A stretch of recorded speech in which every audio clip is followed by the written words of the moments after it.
An FBI agent pulled over, handcuffed and humiliated, all because a cop refused to believe a black woman could hold the badge. But what he didn't know was she wasn't just any agent, and his downfall had already begun the moment he said, "Step out of the car. Stay until the end." Because justice doesn't always knock. Sometimes it kicks the door in. Dear viewer, what you are about to witness is not just a story. It is a powerful testament to the quiet power and pursuit of justice in places most people ignore. If this is your first time here, I warmly invite you to share where you are watching in the comments below. And if stories like this move you, challenge you, or make you think, consider subscribing and clicking the bell icon. We share voices that deserve to be heard every day. Thank you for being here. Now let's get into the story. It was supposed to be just another drive home. A warm afternoon in Charlotte, the kind that made the city shimmer beneath a golden haze. Traffic crawled, but the sky was clear, and for once, Special Agent Maya Collins felt like she could breathe. Her latest case, a months-long operation unraveling a multi-state fentanyl network, had finally reached a turning point. She had spent years climbing through a world that doubted her at every turn. And yet here she was, a black woman in her late 30s, badge on her hip, and a reputation in the FBI built not on politics, but precision. Maya wasn't in uniform today. She didn't need to be. Her blazer was tossed onto the passenger seat, her ID clipped inside. She was driving her own car, an older SUV, that blended in just enough to make her forget about the weight she usually carried. Her mind raced through the puzzle pieces of her case. She was on the verge of a break, and then everything shifted. Flashing lights in the rearview mirror. She frowned. She hadn't been speeding. She hadn't changed lanes erratically. She wasn't on her phone. Still, she pulled over calm, but confused, her fingers already moving toward the glove compartment where her license and FBI credentials sat side by side. She looked in the mirror as the officer approached, tall, white, late 40s, heavy set with mirrored sunglasses and a swagger that felt less like protocol and more like performance. "License and registration," he barked before even greeting her. Maya blinked, startled by his tone. "Good afternoon, officer. May I ask what I was pulled over for?" The man didn't answer. His nameplate read, "Bell, Officer T. Bell." He didn't look at her face. He looked at her skin. Her hoodie, her natural curls pulled back in a tight bun. I said, "License and registration."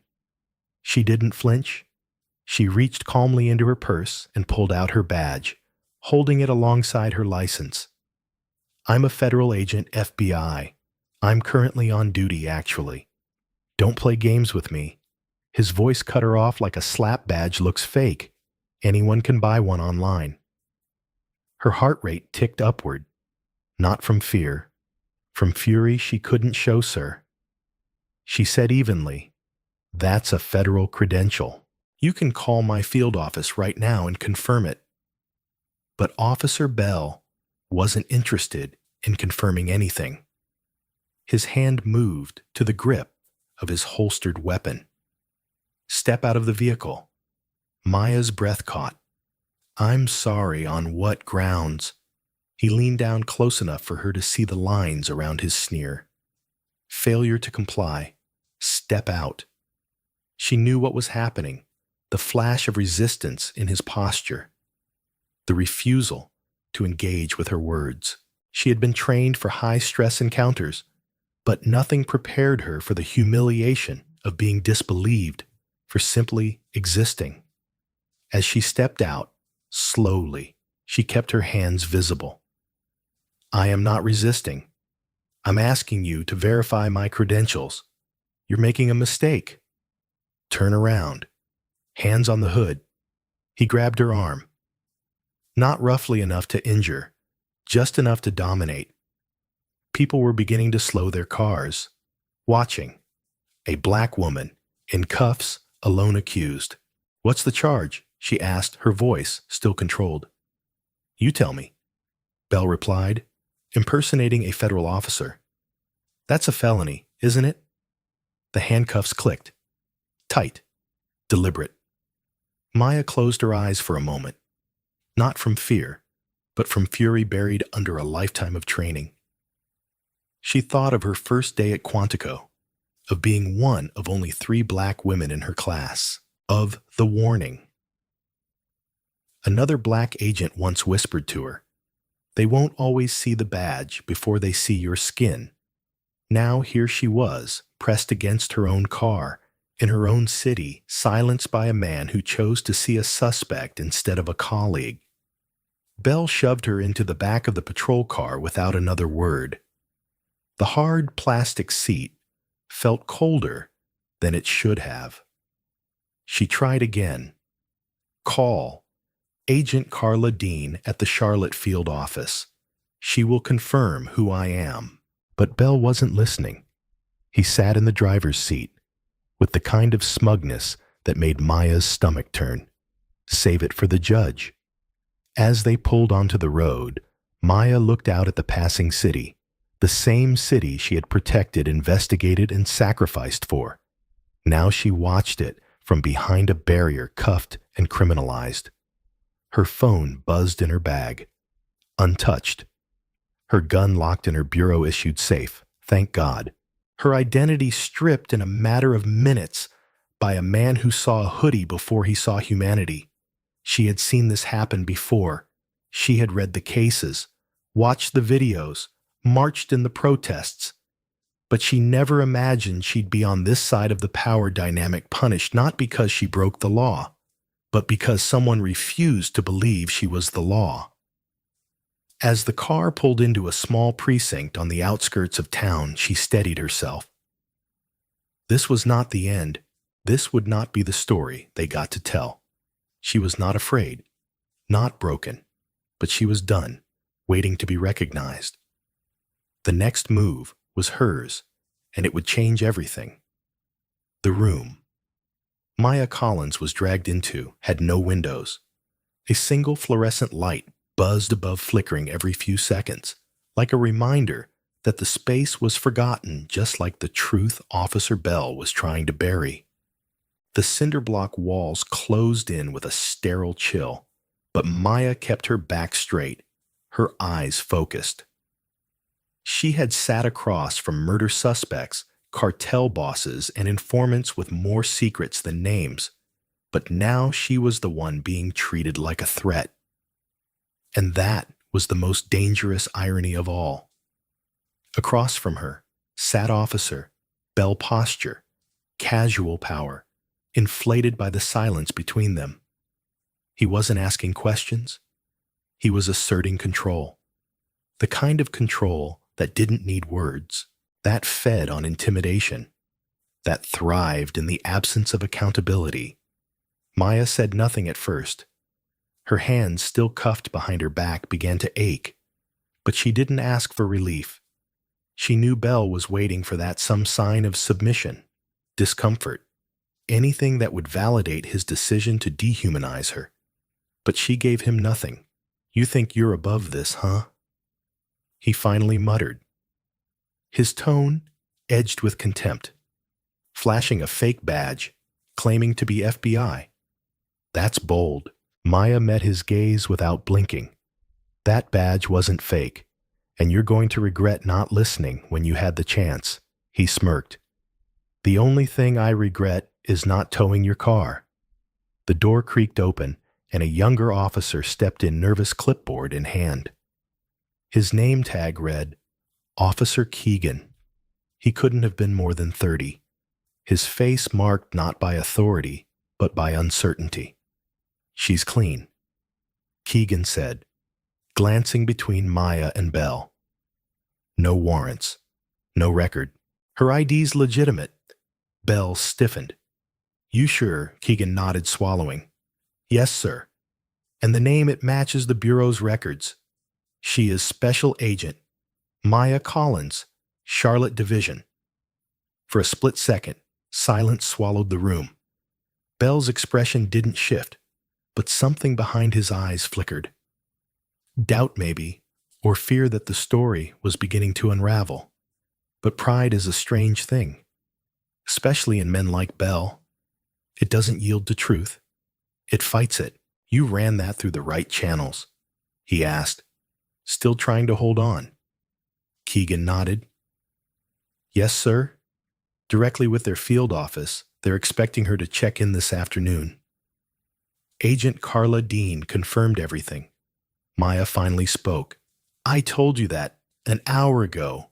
Bell looked at her now, not with the confidence of a man in control, but the calculation of one who'd just made a mistake too big to bury. His next move would determine everything. She still gave me attitude at the stop, he muttered. Didn't cooperate. That's resisting.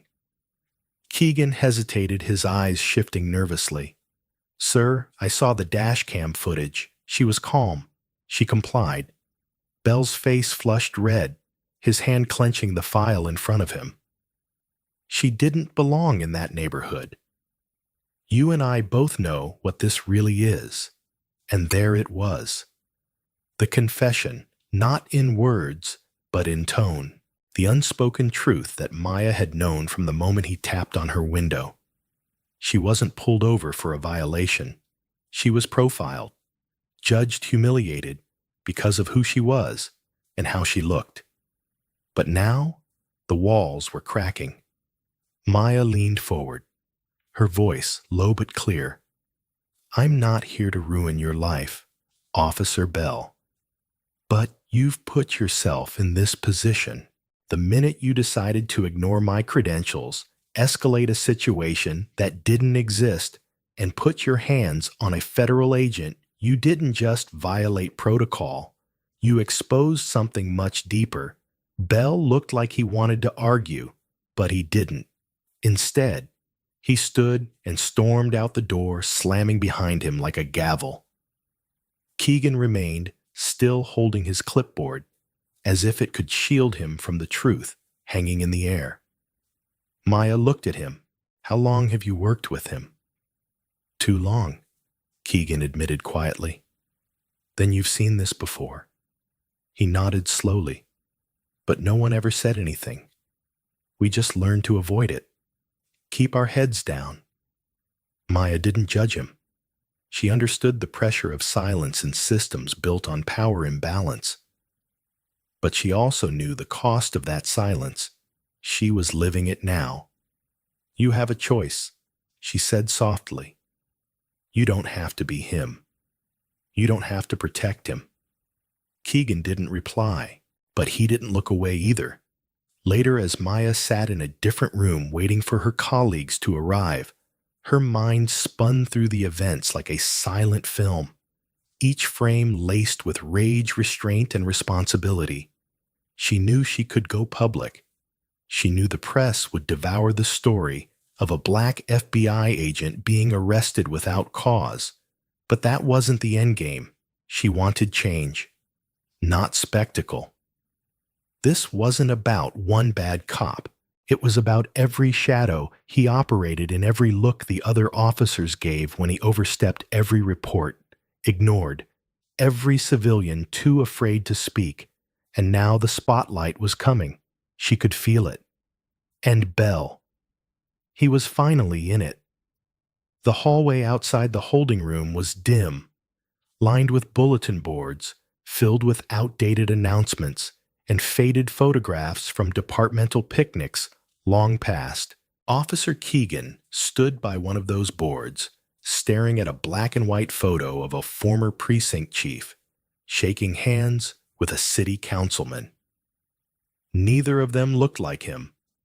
Neither of them looked like Maya Collins. He could still hear the sound of the door slamming from earlier. Officer Bell's fury echoing in his bones. Something had shifted inside him. He had spent years rationalizing, telling himself that certain behaviors were just stress, that older officers had grown up in a different time, that his job wasn't to question, but to serve. It was easier that way, simpler. But after today, after watching a woman in handcuffs maintain more professionalism than the man who put her there, he could no longer pretend ignorance was neutral. Guilt wasn't new to Keegan. It had come in waves before, after seeing Belle search teenagers without probable cause, after hearing jokes in the locker room that made his stomach twist. But this time was different. This time, the person they humiliated wasn't just anyone. She was law enforcement, a federal agent.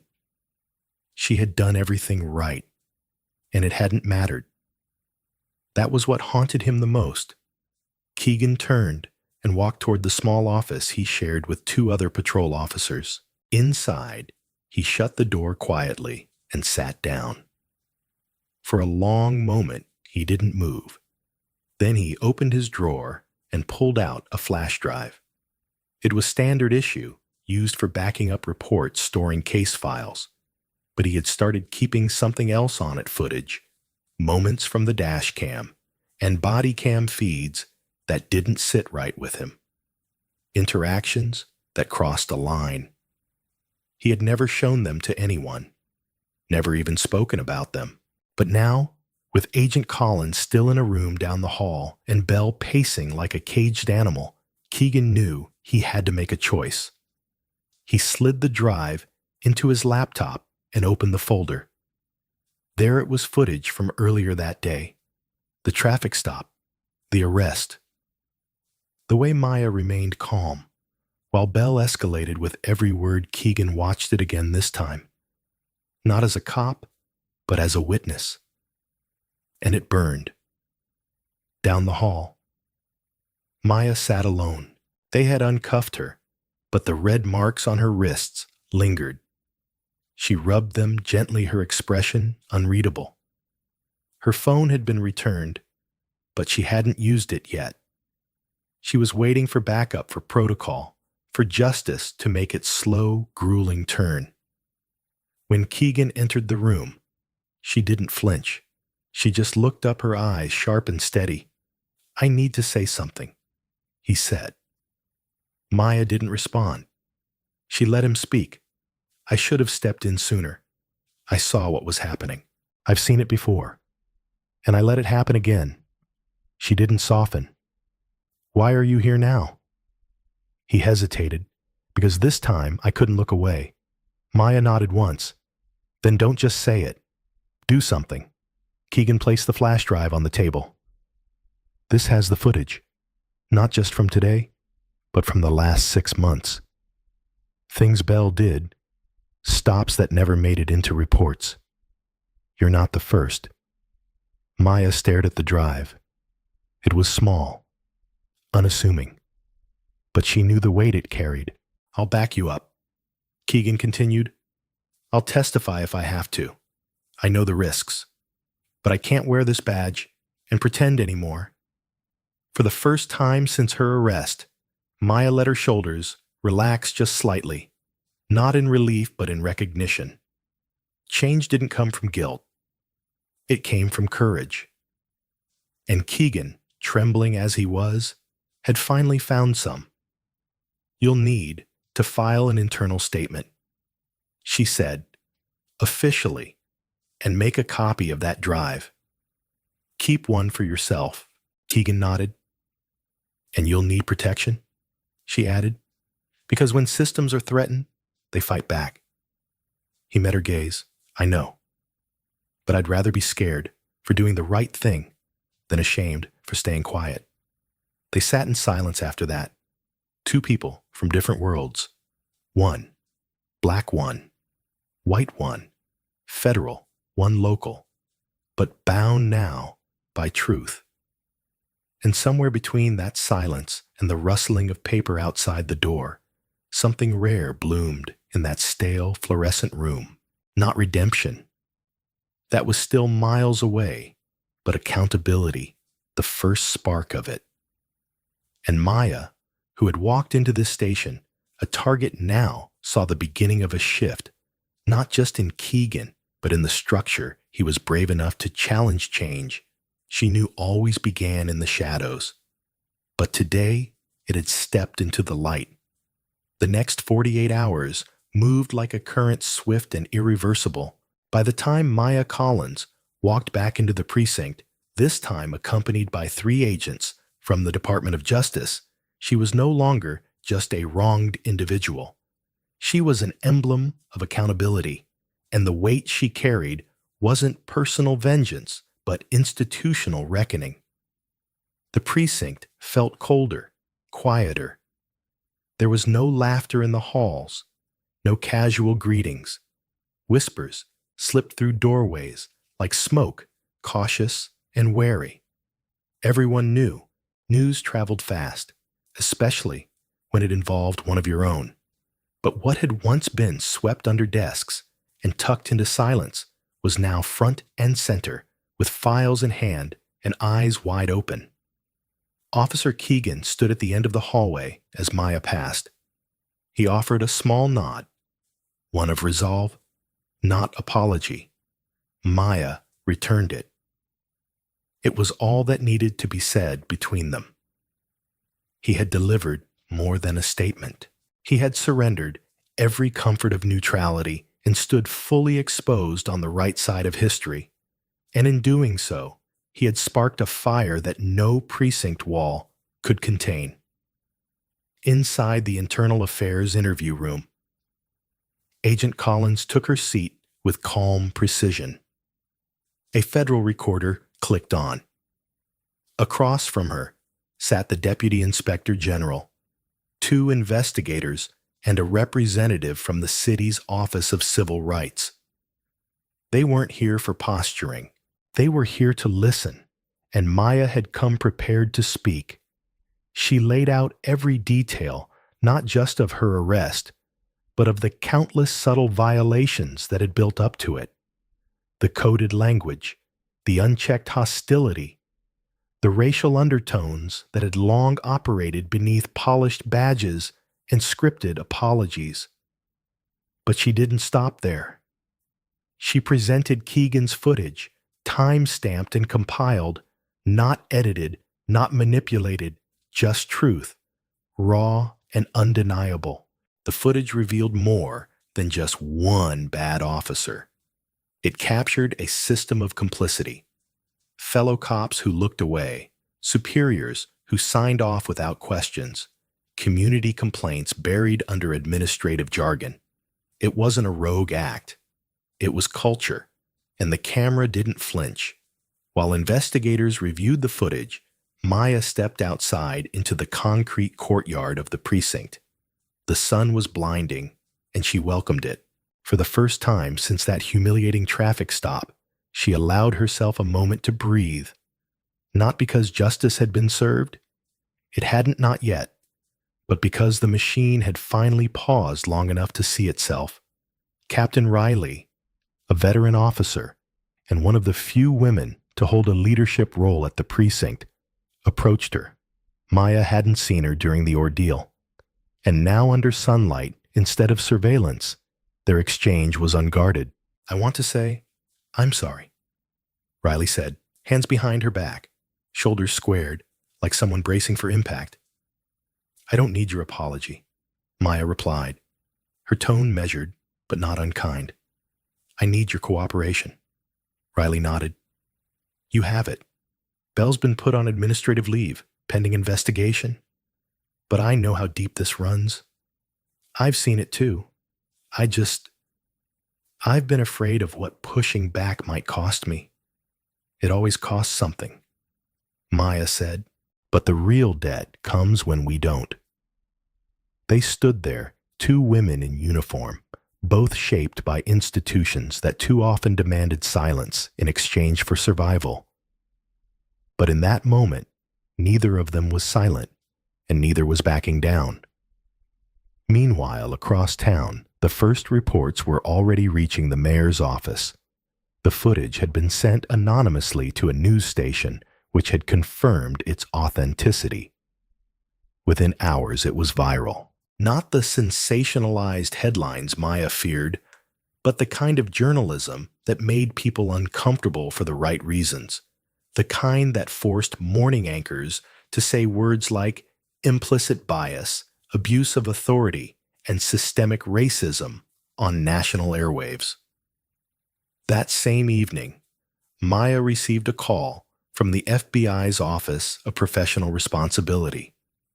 They commended her composure, they assured her support, but more importantly, they asked for her input not just on handling Bell's misconduct, but on how to prevent incidents like it from happening again. It was a start.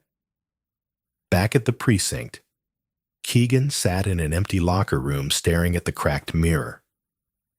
His reflection looked older, tired, but honest. He had been interviewed for 3 hours, and each word he gave pulled him further from the brotherhood he once clung to. He had no idea what tomorrow held, but today he had done something that mattered.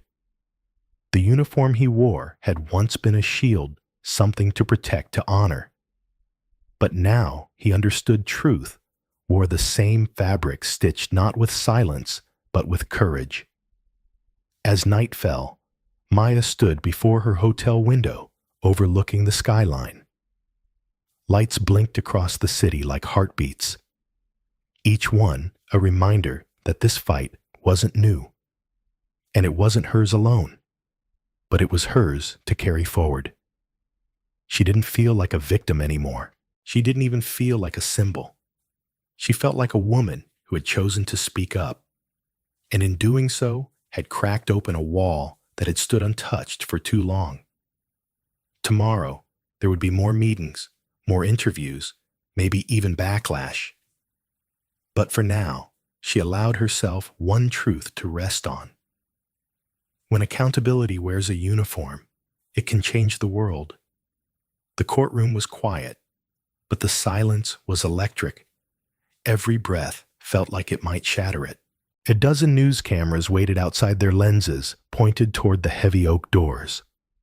Inside, Agent Maya Collins sat straight-backed on the witness stand, her hands resting gently in her lap, her face composed but resolute. This was not just a hearing about misconduct. It was a national conversation finding its voice through her testimony. Across the room sat Officer Thomas Bell. His face was pale, stripped of the confidence he wore like a badge. No uniform today, just a suit that didn't fit quite right, and a defense attorney who looked more like a damage control consultant than someone fighting for innocence. He didn't meet Maya's eyes. He couldn't. Not after everything. The prosecutor's questions were calm but piercing. Agent Collins, at what point did you realize the arrest was not about procedure but prejudice? Maya didn't hesitate. The moment Officer Bell refused to acknowledge my credentials and escalated the situation without cause, he didn't see a federal agent. He saw a black woman he believed he could control. A murmur moved through the gallery. Maya continued, her voice unwavering. It wasn't the first time I'd felt that kind of dismissal, but it was the first time it came with handcuffs and threats. And I'm here not just because I want justice for myself, but because I want to make sure no other agent, no other woman, no other human being ever has to be dehumanized behind a badge. She let the words settle, not with bitterness, with intention. Officer Bell's defense team tried to pivot. They leaned into confusion, stress standard protocol. But every claim unraveled under scrutiny. The footage from Officer Keegan's body cam had left little room for doubt, and Keegan's own testimony had been clear. What happened wasn't just procedural failure, it was moral collapse. But beyond the trial, something deeper was shifting. Maya's case had sparked policy reviews in precincts across the country. The Department of Justice had launched a broader initiative on racial bias training, citing her case as a catalyst. And quietly at the agency where Maya worked, More black and brown voices began stepping forward, telling their stories not in fear, but in solidarity. Justice, Maya had come to understand, didn't always arrive with fireworks. Sometimes it came slowly in rooms like this one, rooms where truth echoed louder than excuses. As the trial moved into its final statements, Maya sat beside her legal team, composed and thoughtful. She wasn't waiting for vindication. She had already found it in the courage of Officer Keegan, in the silence of Captain Riley that had finally broken, in the community that now stood behind her, not with hashtags, but with action. The jury returned within hours. The verdict was unanimous, guilty on all counts: misconduct, false arrest, abuse of authority. But the sentence in some ways mattered less than what followed. At a press conference days later, Maya stood before a crowd of reporters. She wore her badge that day, not as armor, but as a reminder of what it was supposed to mean, of what it had always meant to her. I didn't become an FBI agent to be a symbol, she said into the microphones. I became one because I believed in justice. And today, I still do. But let's be clear, justice doesn't whisper. It doesn't hide, and it doesn't wait for permission. It speaks up even when it's inconvenient. It demands better, even when systems resist. And sometimes, it starts with just one voice refusing to stay silent.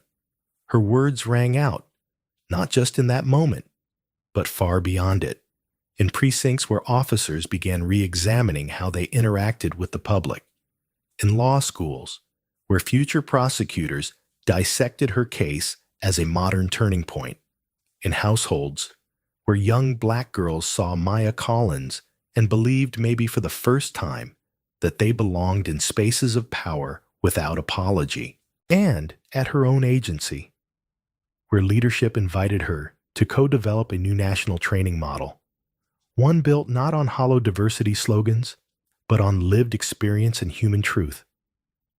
Maya accepted, but with one condition: I don't want my name on it.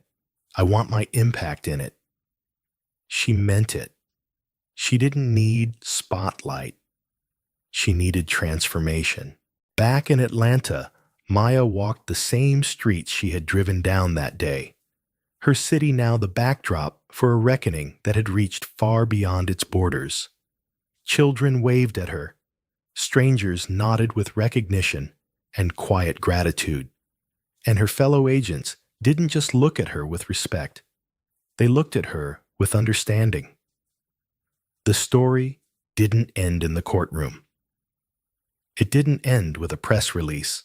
It continued in every conversation that dared to ask, what kind of justice are we building, and who is it truly for? And Maya would keep asking that question in every room she entered until silence was no longer the default. Because justice doesn't whisper. It speaks through those brave enough to raise their voice. Maya Collins' story is not just about an unjust arrest. It's about a confrontation with a system that too often silences the truth, and a woman who refused to let that silence win. What began as a routine drive through the city she served became a catalyst for change, a personal ordeal that evolved into a national conversation.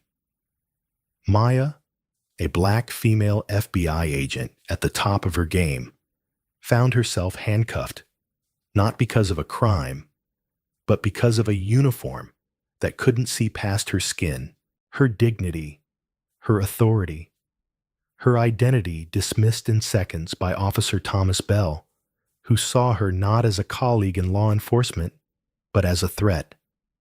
But what Bell didn't see was Maya's strength. He didn't see the decades of history she carried, the generations before her who had fought to sit at tables of power. He didn't see the leadership and integrity that made her one of the FBI's most respected agents. And he didn't see what would happen when she stood up, not just for herself, but for every person who had ever been made to feel invisible in a room where they belonged. What unfolded after that moment wasn't revenge. It was accountability.